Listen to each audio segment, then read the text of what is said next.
मैं आपके साथ प्रवेश मिश्रा। आज हम डॉक्टर भीमराव अंबेडकर के बारे में जानेंगे, जिनके जन्मोत्सव पर हम समस्त भारतीय झूम उठते हैं और त्योहार के रूप में मनाते हैं। अब हम आते हैं इनके सामान्य जीवन परिचय पर। ये संविधान निर्माता रहे और भारत निर्माता। इन्होंने 2 साल 11 महीने 18 दिन में ऐसे संविधान का निर्माण किया कि भारत की तस्वीर बदल गई, ऊंच नीच का भेदभाव खत्म हो गया। इनका जन्म 14 अप्रैल 1891 में महू मध्य प्रदेश में हुआ था और 6 दिसंबर 1956 में इनकी मृत्यु हो जाती है। पत्नी रमाबाई होती हैं। इनके पूरे जीवन 1998 से 1935 तक चलता है। इनकी शादी 4 अप्रैल 1906 को होता है। इनकी दूसरी पत्नी सविता देवी होती है, जो ब्राह्मण परिवार से आती थी। 1909 से 2003 तक इनका जीवन चलता है और इनकी शादी 15 अप्रैल 1948 को होता है। पिता रामजी राव, माता भीमाबाई और ये अपने माता पिता के 14वीं संतान होते हैं।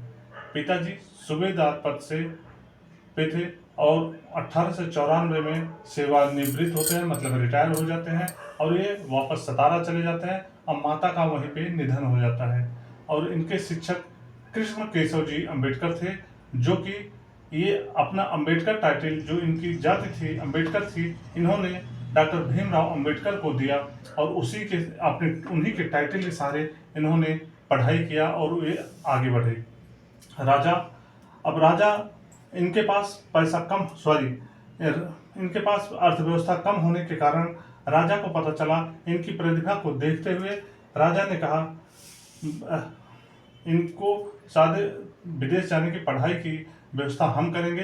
तो उस उपलक्ष्य में इन्होंने 3 साल इनकी मदद की थी। 1913 में कोलंबिया विश्वविद्यालय लंदन ये गए और वहाँ से पढ़ाई किए। अब शिक्षा इनका BA, MA, PhD, LLB, MSc और DSc। MA और PhD इन्होंने अर्थशास्त्र से किया था। पेशा राजनीतिक, समाज सुधारक, अर्थशास्त्री और शिक्षाविद रहे। Party schedule caste, federation, labour party और भारतीय रिपब्लिकन पार्टी इनकी पार्टी रही। पुरस्कार इन्होंने Bharat Ratna, Bodhisattva, the greatest India इनको पुरस्कार प्राप्त हुआ है। नारा इनका जो है ये बहुत ही महान नारा है और इसी सूत्र पे चलकर लोग महान बनते हैं। शिक्षित बनो, सबसे पहले शिक्षा जरूरी है। संगठित रहो, सब एक रहो और संघर्ष करते रहो, आप जीवन में सफल ही हो जाएंगे ऐसी विचारधारा से। सामान्य परिचय, स्वतंत्र भारत के प्रथम कानून मंत्री रहे पंडित जवाहरलाल नेहरू के कार्यकाल में पहली बार और दलितों के ये नेता रहे।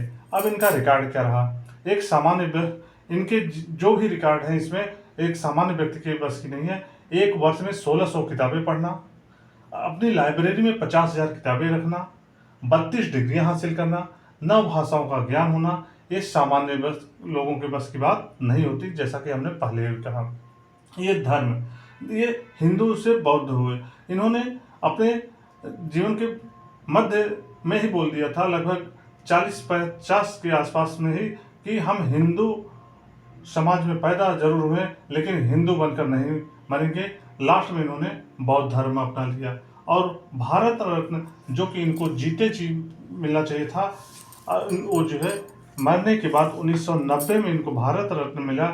इसी के साथ जय हिंद, जय भारत।